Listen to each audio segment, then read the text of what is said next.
मनपूर्वक मनापासून सहर्ष स्वागत। यानंतर आपल्या सर्वांशी बोलतायत रेश्माताई भोसले। आपणास मी विनंती करतो की आपण जनता जनार्दनाला संबोधित करावं। बोला आवाज कुणाचा? आवाज हात वर करून एकदा आवाज देऊया। बोला आवाज कुणाचा? धन्यवाद। जय महाराष्ट्र। फलटणकर आदरणीय व्यासपीठ आणि व्यासपीठावर बसलेले सर्वच मान्यवर, उपस्थित समोर असलेले सर्व मान्यवर यांना सर्वप्रथम विनम्र असं अभिवादन करते। आणि मी त्या दिवशी म्हटल्याप्रमाणे माझं हे भाषण त्या सुशिक्षित फलटणकरांसाठी, सुसंस्कृत फलटणकरांसाठी ज्यांना आपल्या मुलांसाठी शिक्षणाचं नियोजन, रोजगाराचं नियोजन, या भविष्याच्या गोष्टीचं स्वप्न साकार होण्यासाठी जे स्वप्न बघतात त्या फलटणकरांसाठी आहे। आणि ज्यांनी डोळ्यावरती अंधभक्ती, पैशाची पट्टी, आश्वासनाची पट्टी आणि गाजराची पट्टी बांधलेली आहे त्यांच्यासाठी हे माझं भाषण नाही आहे। त्यांनी विनाकारण 2 मिनिटं आपल्या आयुष्यातली वाया घालवू नयेत असं मला वाटतं। आज आपण बघतोय की फलटणमध्ये मी फलटणच्या वस्तुस्थितीवरती बोलणार आहे। बऱ्याच जणांनी बऱ्याच मुद्द्यावरती आपल्याला शिवसेना का हवी आहे, कशासाठी हवी आहे हे अतिशय सुंदर सांगितलं, पण आपल्या फलटणकरांनी काय निर्णय घ्यायचा, कशासाठी निर्णय घ्यायचा हे मी थोडंसं वास्तवावरती बोलेल। आज आपण बघतोय की प्रचाराची तोफ धडकलेली आहे आणि या प्रचाराच्या वातावरणामध्ये एक नवीन ट्रेंड सुरू झालेला आहे। आपल्याकडे काही ट्रेनर आलेले आहेत। ते ट्रेनर असं शिकवतात की घरातून बाहेर पडल्यानंतर जे मतदार आहेत त्या मतदारांचे पाय कसे धरायचे, त्या मतदारांना कडकडून मिठी कशी मारायची, त्या मतदारांच्या लेकराची पप्पी कशी घ्यायची। तर माझं एवढंच म्हणणं आहे की ज्या ट्रेनरनी शिकवलेल्या, ट्रेन झालेले उमेदवार तुम्हाला हवे आहेत का, जे रिअल आहेत वस्तुस्थितीमध्ये, जे घरामध्ये आणि घराच्या बाहेर आहेत असे आपले अनिकेत राजे बाबा हवे आहेत, हे एकदा फलटणकरांनी ठरवावं। आज आपण बघतोय आजचं भविष्य, आजचं वर्तमान हे उद्याचं आपलं भविष्य ठरवणार आहे। एकीकडं आपला फलटण तालुका ज्यांनी बारामती करायचं आश्वासन दिलं होतं ते बारामती राहू द्या, पण आपली वाटचाल ही बीड आणि बिहारपेक्षाही अत्यंत वाईट मार्गाने चाललेली आहे। आज मोठ्या प्रमाणात प्रचारामध्ये फक्त खोटं बोललं जातं आणि एवढी गाजरं दिली जातात की आज मला कळालं की फलटणच्या बाजारपेठेमध्ये गाजराचा अभाव का झालेला आहे। काही लोकांना नगराध्यक्ष पदाचं गाजर दिलं, काही लोकांना उपनगराध्यक्ष पदाचं गाजर दिलं, काही लोकांना कॉप्ट करून घेण्याचं गाजर दिलं। असं कॉप्ट करायचं धरलं तर 365 दिवसही कमी पडतील एवढ्या लोकांना कॉप्ट करून घेणार आहेत। त्याच्यानंतर तरुणांच्या हाताला काम द्यायचं म्हणून टेंडर देतो, कॉन्ट्रॅक्ट देतो, हे गाजर दिलं। आता एवढा मोठा गाजराचा पाऊसमध्ये माझा फलटणकर स्वतःची सतसत विवेक बुद्धी ठेवून सुशिक्षित सुसंस्कृत नेतृत्वाच्या पाठीमागे कसा उभा राहतोय ही खरं तर पाहण्याची आणि परीक्षेची वेळ आहे। आज आपण बघतोय की आज माझं मतदार बंधू भगिनींना एक सांगणार आहे की आज तुमचे हात तुमचे पाय धरतात, उद्या तेच हात तुमचे पाय काढायला कमी करणार नाहीत। आज ज्या हाताने तुम्हाला कडकडून मिठी मारली जाती ती मिठी अफजल खानाची आहे। ज्यावेळेस अफजल खानानं आपले महाराज भेटायला गेल्यानंतर अफजल खान म्हटले आओ शिवा आओ गले नहीं लगाओगे, तो प्रकार सेम फलटणमध्ये चालू आहे की आता आपल्याला जी कडकडून मिठी मारणार आहे ती मिठीमध्ये एक कावा आहे, त्या मिठीमध्ये एक स्वार्थ आहे आणि ती स्वार्थ आहे की नगरपालिका फक्त आम्हाला द्या, नंतर आम्ही बघू तुम्हाला कसं जागेवरती आणायचे। ज्यांनी पाय धरले त्यांचे पाय निघाले म्हणून समजा। तर असं मी एकंदरीत सर्वांना सांगते की अभिनयाला फसू नका। मीही अनिकेत बाबांना असं म्हटलं आपण एखादा ट्रेनर आणूयात का, आपण एखादा ट्रेनर आणूयात, बघा जमलं तर राजकारणात सर्वात उत्कृष्ट अभिनय करता आला पाहिजे आणि तो फलटण मधल्या काही लोकांना जमतो। पण आमचे कोरीपाटी असणारे अनिकेत बाबा जे सुशिक्षित उच्च शिक्षित वकील आहेत, त्यांचं म्हणणं असं होतं की नाही मी जसं आहे तसा जनतेपर्यंत जाणार, मला खोटं मुखवटा घालून जनतेपर्यंत माझी सुरुवात खोट्याने मला करायची नाही, असं हे आपलं तरुण तडफदार नेतृत्व आहे आणि त्या नेतृत्वाचा आपण स्वीकार करताल असं मला सर्वांच्याकडून अपेक्षा आहे। त्यांचं म्हणणं आहे की आम्ही दहशत करतच नाही, आम्ही दहशत करत नाही, दहशत करतात रामराजे, दहशत करतात संजीवराजे. जर खरंच रामराजे साहेब दहशत करत असताल तर त्यांच्या संस्थेतला एक मास्तर जो 1 लाख रुपये पगार घेतो, त्याची मिसेस 1 लाख रुपये पगार घेती, ती ज्या वेळेस त्यांना सोडून गेली त्यावेळेसच त्यांनी दहशत केली असती, त्याला धमकीचे फोन केले असते. जेव्हा त्यांनी एक जणाचा मुलगा शिक्षक केला, एक जणाची सून बँकेत लावली, त्यांना टेंडर दिलं, नगरसेवक केलं, ते जेव्हा सोडून गेले तेव्हा त्यांना धमकी दिली असती, त्यांना दहशत दाखवली असती. पण माझं असं सुशिक्षित सुसंस्कृत असणारं नेतृत्व कधीही फलटणला दहशत करत नाही, कोणालाही धमकी देत नाही. आता थोडक्यात बोलायचं तर माझ्या आयुष्यात घडलेली घटना की मी एवढं का बोलते. एक ग्रुप आहे फलटणमध्ये, त्या ग्रुपमध्ये वारंवार मी माझ्या नेत्याचं विकास कामावरती वारंवार बोलत असायची. मी जेव्हा ते बोलत असायची तेव्हा काही लोकांच्याकडे बोलायला मुद्दे नसायचे, म्हणून त्यांच्यातला एक पप्पू रडत रडत पप्पांच्याकडे गेला. पप्पांच्याकडे गेल्यानंतर दाखवलं, पप्पा हे बघा तुमच्याबद्दल काय बोललं जाते, चुकीचं बोललं जाते. मग पप्पांनी काय केलं, आमच्या गावातला एक कर्मचारी आहे, त्याला रात्रीच्या 8-8:30 वाजता माझ्या घरी पाठवलं. तो आल्यानंतर तो म्हटला की तुम्ही आमच्या नेत्यांच्याबद्दल असं बोलताय तसं बोलताय. मी म्हटलं ठीक आहे, ग्रुपवरती बघा काय बोललंय, मी फक्त माझ्या नेत्याच्या विकास कामांवरती बोलतीये. आणि त्यानंतर ते म्हटले की त्यांनी त्यांच्या नेत्यांना फोन केला. नेत्यांना फोन केल्यानंतर नेते म्हटले, त्यांना सांगितलं की अहो त्या तर असं म्हणतात की मी तुमच्या विरोधात बोलत नाही, मी फक्त माझ्या नेत्यांच्या कामावरती बोलते. तेव्हा त्यांचे नेते म्हणले की त्यांना सांगा की बोलायचं नाही, बोललं तर महागात पडेल. ही आपल्या फलटणकरांची संस्कृती आहे, हे आपल्या फलटणकरांचं शिक्षण आहे, ही आपल्या फलटणकरांची संस्कृती आहे का हे मला विचारायचंय. आमच्यावरती काही परिणाम झाला नाही, कारण आमचं नेतृत्व खंबीर होतं. एक बापानी एका लेकीच्या डोक्यावरती हात ठेवला होता आणि तो फार मोठा आधार होता. त्यामुळं मी माझं काम त्याच पद्धतीने त्याच ताकदीने चालू ठेवलं. म्हणून आपल्या फलटणमध्ये एक नवीन शब्द आणि एक वाक्य हे की चहापेक्षा किटली गरम. त्यानंतर दुसरी किटली गरम झाली, ती काय म्हटली की तुमची फाईल काढायला दिली आहे, लवकरच तुमच्यावरती जप्ती आहे, तुमचा कार्यक्रम लावायचा आम्ही ठरवलाय. ठीक आहे बाबा, लाव, काहीही अडचण नाहीये, चालेल. त्यानंतर माझं काम मी त्याच पद्धतीने, कारण मला माझ्या नेत्यावरती विश्वास आहे. का विश्वास आहे तेही थोड्या वेळाने सांगेल. आणखीन एक किटली गरम झाली, तुमचा गहू घोटाळा काढील, तुमचं अमुक करील.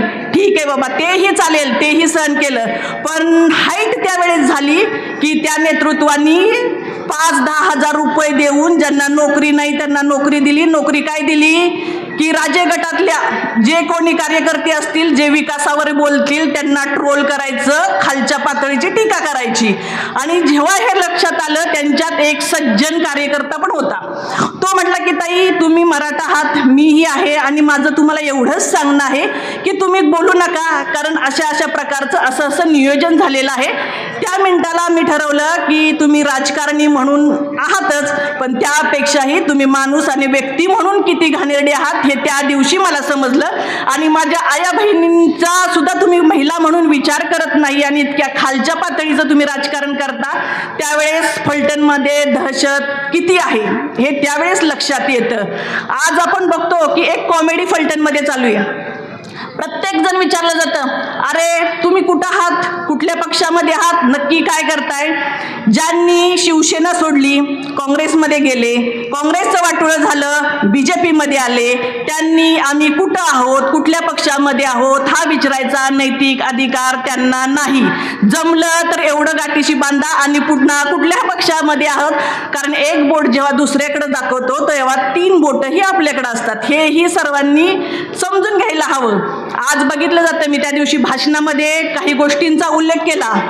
भाषणामध्ये आपण सर्व होता अगदी, आणि सर्वप्रथम आहे ना, मला जमलेल्या सर्व मायबाप नागरिकांचं मनापासून कौतुक करावं असतं की ही गर्दी 300 रुपये देऊन रोजानी आणलेली नाही. ही गर्दी शिवसेना, श्रीमंत रामराजे नाईक निंबाळकर, श्रीमंत संजीवराजे नाईक निंबाळकर, श्रीमंत रघुनाथराजे नाईक निंबाळकर यांच्या प्रेमासाठी आलेली आहे. त्यामुळं बोलणारी बोलतात आणि त्यांची संस्कृती, त्यांची पातळी काय आहे हे दाखवून देतात. आज आपण बघतो की प्रत्येक इलेक्शनला नवीन फंडा, नवीन स्टंट, नवीन वाक्य, ते एवढ्या प्रखरपणे बोलतात की ते फलटणकरांना खरं वाटतं. आपला फलटणकर सहज काही विसरून जातो. मला फलटणकरांना विचारायचंय की त्यांचे प्रश्न होते की बाबा लाल दिव्याच्या गाडीसाठी पदासाठी श्रीमंत रामराजे नाईक निंबाळकर यांनी फलटणच्या हक्काचं पाणी बारामतीकरांच्याकडे घाण ठेवलं. मला नव्हे तर पूर्ण फलटणकरांनाच हा प्रश्न पडलाय. जमलं तर वेळ असेल, फोडाफोडीतून वेळ असेल तर त्यांनी उत्तर द्यावं की बाबा आज तुम्ही कुठल्या स्वार्थासाठी कुठल्या पदासाठी फलटणच्या हक्काचं पाणी बारामतीकडे घाण ठेवलं. त्यानंतर माझा दुसरा प्रश्न होता की त्यांच्या नेतृत्वाने भव्य दिव्य डोळ्याला दिपणारा असा मोर्चा काढला. तो मोर्चा नेला कमीच MIDC वरती. मोर्चा नेल्यानंतर फार आक्रमकपणे ॲग्रेसिव्हपणे माझा फलटणचा कामगार जगला पाहिजे, त्याला पगार मिळला पाहिजे, जसं काही त्याला पगारच मिळत नव्हता, ह्या रूपाने त्यांनी एक आविर्भाव आणला. आविर्भाव आणल्यानंतर मोर्चा काढला. त्यांच्यातीलच फार विद्वानांनी भीक गोळा केली. माझ्या फलटणकरांना ऐका, आपल्या राजासाठी भीक गोळा केली आणि ती गेटला अडकवली. हे फलटणकरांनी कधीही विसरून चालणार नाही. तो राजा, ज्या राजाची हजारो एकर क्षेत्र फलटण तालुक्यातील सर्वसामान्य शेतकरी आज कसतोय आणि त्या शेतकऱ्याला कुठल्याही कसल्याही प्रकारचा त्रास होत नाही. आणि काय म्हटलं गेलं की बाबा श्रीमंत रामराजे नाईक निंबाळकर हे बुरुंगले सरांच्या माध्यमातून चालवल्या जाणाऱ्या कॉन्ट्रॅक्टमधून कामगारांचे पैसे खातात. मग मला आज विचारायचंय, ते बुरुंगले सर आज तुमच्या मांडीला मांडी लावून बसतात, मग आज तुम्ही किती टक्के पैसे खातात? वेळ असेल फोडाफोडीतून तर उत्तर द्यावे. त्याच्यानंतर त्यांचा तिसरा प्रश्न होता की बाबा मी तासाला 1000 कोटी रुपये विकास निधी आणला फलटणकरांसाठी. आणलाही असेल, विषयच नाही. लोकसभेला काही वाटलाय, विधानसभेला काही वाटलाय, राहिलेला नगरपालिकेला वाटणार आणि त्याच्यातनं राहिलेला पंचायत समिती जिल्हा परिषदेसाठी आम्ही ठेवणार आहोत. काय लय टेन्शन घ्यायचं नाही. तर जमलंच थोडाफार राहिलाच तर आपण 4 वर्ष झालं ओरडताय की फलटणचे रस्ते धूळ खातात, माझ्या फलटणला मुतारी नाहीये. तर जमलंच तर त्या 1000 कोटीमधून रस्त्याची धूळ आणि मुतारी एवढी 2च कामं तुमच्यासाठी ठेवलेत, तेवढी केलं तर माझा फलटणकर खरोखर सुखी आणि आनंदी होईल. जेव्हा आपण विकास केला नाही म्हणून रामराजे साहेबांच्याकडे बोट दाखवता तेव्हा आपण विसरता की आपण 5 वर्ष खासदार होतात. गेली 1.25 वर्ष झालं तुमच्या पक्षाचं, तुमच्या नेतृत्वाखाली चालणारे आमदार आहेत आणि 1.25 वर्षामध्ये बारामती करायला चाललेल्यांना आज मुतारी म्हणून सोशल मीडियावरती एवढे ओरडतात. हे अपयश आमचे नाही, हे अपयश त्या आमदारांचं आहे, ते माझ्या खासदारांचं आहे, जे 1.25 वर्षामध्ये फलटणकरांना मुतारी देऊ शकले नाहीत.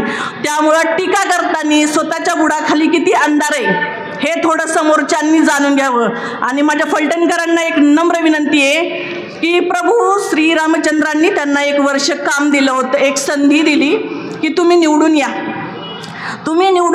आणि माझ्या फलटण जे रामराजेंच्या माध्यमातून जे कामं राहिलेली आहेत ते करून दाखवा. प्रभू श्रीरामचंद्रांनी दिलेल्या संधीचं सोनं करायचं ठेवलं. आमचं पहिलं भाषण सुरू झालं विजयानंतर. नीट ऐका फलटणकर, आमचं पहिलं भाषण सुरू झालं विजयानंतर आणि पहिल्या भाषणामध्ये तुमचे आमचे पितृतुल्य असणारे श्रीमंत रामराजे नाईक निंबाळकर आणि त्यांचे हयात नसणाऱ्या आई वडिलांचे DNA काढण्यापासून सुरुवात झाली. तुम्ही आम्ही जर मेलेल्या आईचं दूध पिलं असेल तर खरोखरच एखाद्या आईबापाचं जेव्हा हयात नसताना DNA काढतात तेव्हा होणाऱ्या वेदना ज्या आपल्यापर्यंत येतात ना तेव्हा समजतं की फलटणमध्ये काय दहशत आहे. मी असं म्हणेल महाराज साहेबांना, एकनाथजी शिंदे साहेबांना की बाबा आम्हाला एक वेळेस एखादा विकासाचा निधी कमी दिला तरी चालेल, पण आमचं फलटण हे दहशतमुक्त आणि भयमुक्त करा.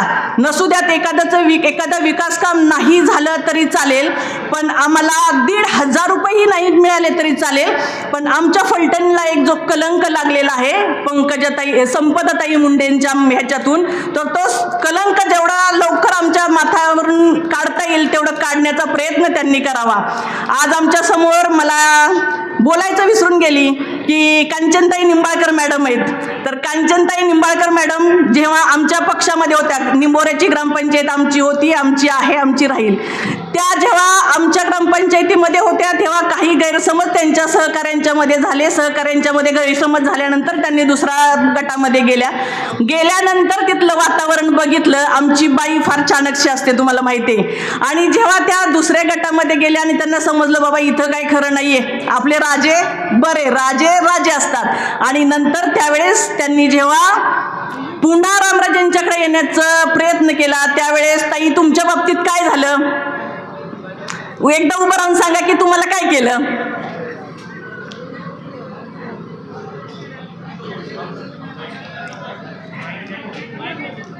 हा तर मी थोडक्यात त्यांनी मला सांगितलं, हो मी तुम्हाला पैसे दिलेत का, बोलाय आश्वासन दिलंय का, धमकी दिली का, नाही दिली की नाही. तर अशा निंबाळकर मॅडम त्यांच्या गटातून पुन्हा काही धडे शिकून इकडे यायला लागले. तर त्यांच्या कार्यकर्त्यांनी त्यांच्या ऑफिसमध्ये त्यांना कोंडून ठेवलं अक्षरशः. ही फलटणची संस्कृती का, हे थोडं तुम्ही आम्ही सुजान सुशिक्षित फलटणकरांनी जाणून घ्यावं. आणि माझा खरोखरच त्या अकलूजकरांचं आणि मोहिते पाटलांचं मनावं एवढं कौतुक कमी आहे. ज्या अकलूजकरांनी त्यांना पहिल्या टर्ममध्ये 1 लाखांनी विजयी केलं, त्या अकलूजकरांना 5 वर्षात समजलं की हे व्यक्तिमत्व काय आहे. हे व्यक्तिमत्व फक्त गाजर, दहशत, भय आणि ज्यांनी त्यांना संधी दिली त्यांना संपवण्याचा कट. तर असं फलटणकरांनी 5 वर्षामध्ये त्यांना पुन्हा त्यांची जागा दाखवली आणि पुन्हा अकलूजकरांनी त्यांचा 1 लाखांनी पराभव केला. तर आपल्या फलटणकरांनी हे कुठंतरी सावधपणे लक्षात ठेवलं पाहिजे आणि अकलूजकरांचाच ज्या त्यांनी घेतलेला अनुभव पाठीशी बांधून 2 तारखेला होणाऱ्या इलेक्शनमध्ये आपले सुशिक्षित उच्च शिक्षित अनिकेतराजे नाईक निंबाळकर साहेब आणि त्याचबरोबर त्यांचे उभे असणारे त्यांची टीम यांना पूर्ण ताकदीने त्यांच्याबरोबर उभं राहून सक्षमपणे त्यांचे हात भक्कम करायचे आहे आणि आपल्या नगरपालिकेला एक सुशिक्षित नगराध्यक्ष द्यायचा आहे. जर सुशिक्षित नगराध्यक्ष असेल तर काय होतं, आणि जर ज्यांना शिक्षणाशी काही देणं घेणं नाही, ज्यांना फक्त पर्सेंटेज हप्ते ह्याच्याशी देणं घेणं आहेत, असे जर आपण व्यक्ती आणून बसवलं तर फलटणची अवस्था काय होणार आहे हे मी आपल्याला सांगायची गरज नाही असं मला वाटतं. तर मला वारंवार असं वाटतं की मी एक सर्वसामान्य सतरंजी उचलणारी कार्यकर्ती आहे. मी श्रीमंत रामराजे नाईक निंबाळकर यांची कार्यकर्ती आहे आणि मला एक विश्वास आहे की त्या व्यक्तीबरोबर राहिल्यानंतर माझं सोनं होईल की नाही होईल माहिती नाही, पण माझा दिगंबर आगमन नक्कीच होणार नाही. आज ज्या दिगंबर आगवण्यांनी रक्ताचं पाणी केलं, आज ज्या दिगंबर आगवण्यांनी त्यांच्यासाठी झिजला चंदनासारखा, आज त्या दिगंबर आगवण्याकडे बघून त्याच्या कुटुंबाकडे बघून अतिशय वाईट वाटतं. माझा नेता राजकारण करतो, 80% समाजकारण करतो, 20% राजकारण करतो. ते करत असताना माझं राजकारण नेत्याचं कधीही उंबऱ्याच्या आत म्हणजे कुठल्याही महिलेपर्यंत कुठल्याही मुलींच्या पर्यंत गेलेलं नाही. आणि एवढं सगळं असूनही आपले फलटणकर सुज्ञ आहात, सुशिक्षित आहात. पैशाचा पाऊस पडेल, पैसा तात्पुरता आहे, फार दिवस टिकणारा नाहीये, शाश्वत नाहीये. पैसा थोड्या दिवसात संपेल, पण 5 वर्ष तुम्हाला कोणाची तरी गुलामगिरी करावी लागणार आहे. ऊठ तिथं उठावं लागणार आहे, बस तिथं बसावं लागणार आहे. आणि 5 वर्षानंतर सुद्धा तुम्हाला त्या अडचणीतून बाहेर काढायला श्रीमंत रामराजे साहेब असतील, श्रीमंत संजीवराजे साहेब असतील, श्रीमंत रघुनाथ राजे साहेब असतीलच किंवा येतीलच असं नाही. त्यामुळं आता जो काही निर्णय घ्यायचा आहे तो शांत डोक्याने व्यवस्थित आपली सतसत विवेकबुद्धी शाबूत ठेवून फलटणकरांनी तो निर्णय घ्यावा अशी माझी सर्वांना नम्रपणे विनंती आहे. अनिकेत बाबांसारखं वकिलीचं शिक्षण असणारा उमेदवार कुठं आणि दुसरे उमेदवार कसे आहेत काय आहेत हे फलटणकरांनी पाहिलेलं आहे. त्यामुळं कुठला उमेदवार निवडायचा ह्याला काय फार विचार करायचीही गरज नाही. आज विचारलं जातं की फलटण तालुक्यामध्ये वारंवार विचारलं जातं, असं दाखवलं जातं की फलटण तालुका हा आदिवासी जिल्हा आहे. फलटण तालुक्यातील माणसं पानं गुंडाळून कंदमुळं खाऊन आयुष्य काढतात. फलटण तालुक्याला कुठल्याही सुविधा, पाणी, लाईट हे काहीही माहिती नाहीये. फलटण तालुका अतिशय भकास आहे असं वारंवार सोशल मीडियाच्या माध्यमातून ते जिल्ह्यासमोर त्याचं चित्र निर्माण करतात. ते चित्र निर्माण करत असताना मला वाटतं की ते विसरले आहेत गेल्या 25-30 वर्षामध्ये एकमेव नेतृत्व असं आहे की ज्यांनी पाणी शोधलं, पाणी शोधल्यानंतर धरण बांधलं, धरण बांधताना तेथील गावातल्या लोकांचं पुनर्वसन केलं आणि ते पाणी आदरकी ते अंदरूड महादेवाच्या अभिषेकापर्यंत त्या माणसाने नेऊन पोचवलं. हा विकास एका रात्रीमध्ये, एका दिवसात, एका आठवड्यात होत नाही. ह्याच्यासाठी पूर्ण आयुष्य वेचलेलं आहे. जे स्वयंघोषित स्वतःला पाणीदार खासदार म्हणतात त्यांनी मला एवढं सांगावं की त्यांनी कुठलं पाणी शोधलं, कुठली धरणं बांधली आणि कुठून कॅनल आणून फलटणमध्ये किती टक्के भाग हा बागायती झालेला आहे, एकदा त्यांनी उत्तर द्यावं. त्याचबरोबर दुसरी आपली सर्वात गरजेची बाब असती माझ्या मायबाप आई वडिलांसाठी की माझा मुलगा शिकला पाहिजे, मोठा झाला पाहिजे. तर माझ्या तालुक्यातील मुलांना बाहेर, काही लोक सर्वांनाच बाहेर जाता येतं, शिक्षण घेता येतं असं नाहीये.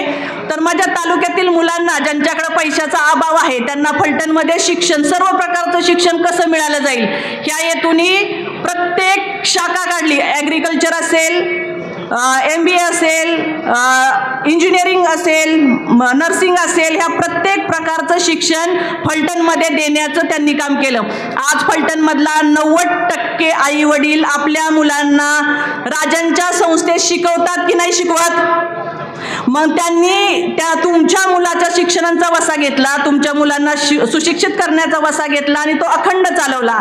त्याच्यानंतर त्यांचं म्हणणं आहे बाबा, मग मी पुन्हा प्रश्न विचारते, ठीक आहे माझ्या नेत्यांनी काय केलं नाही, तुम्ही किती शिक्षण संस्था आणल्या तालुक्यातील जनतेसाठी?